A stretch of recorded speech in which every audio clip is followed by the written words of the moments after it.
je pense que le problème n'est pas vraiment un problème avec les régulateurs. C'est plus un problème entre acteurs. C'est-à-dire, entre acteurs, on a du mal à s'entendre, à parler d'une même voix, à avoir une même vision finalement.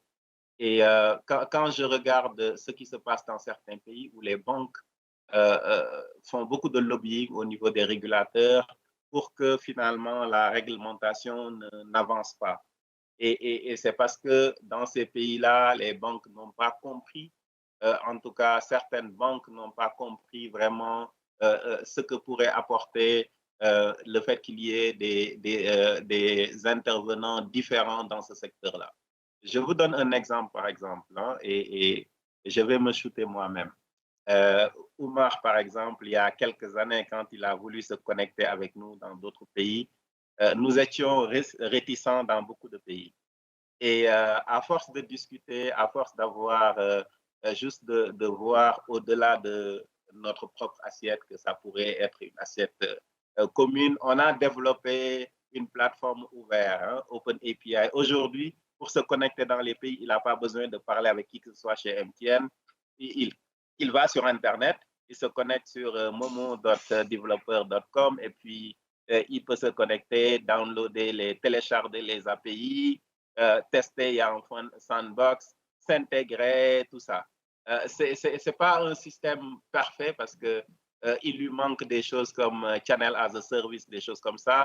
Mais nous avons écouté, entendu et nous sommes en train de mettre à jour cette plateforme-là pour répondre à ses besoins. Donc, on ne se voit plus. Avant, quand on discutait à ce moment-là, on se voyait comme un fournisseur mobile money qui devait satisfaire tous les besoins des clients. Et nous nous sommes rendus compte que, en tant que MTN, nous ne pouvions pas développer tous les services dont les clients avaient besoin.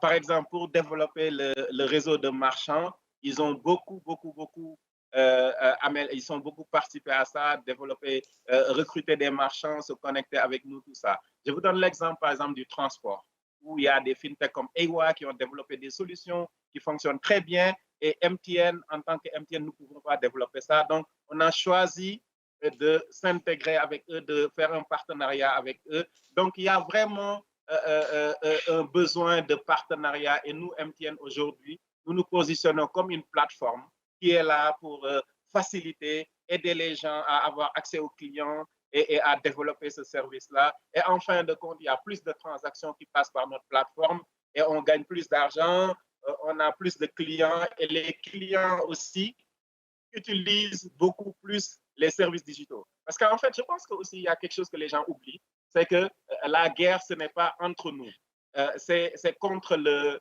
cash. Et on doit tous entrer en guerre contre le cash. Et comment on peut combattre le cash? C'est de développer des services, des use cases que les gens pourront utiliser à n'importe quel moment et ils n'auront plus besoin d'utiliser le cash. Et tant qu'on n'aura pas fait ça, on n'aura pas gagné.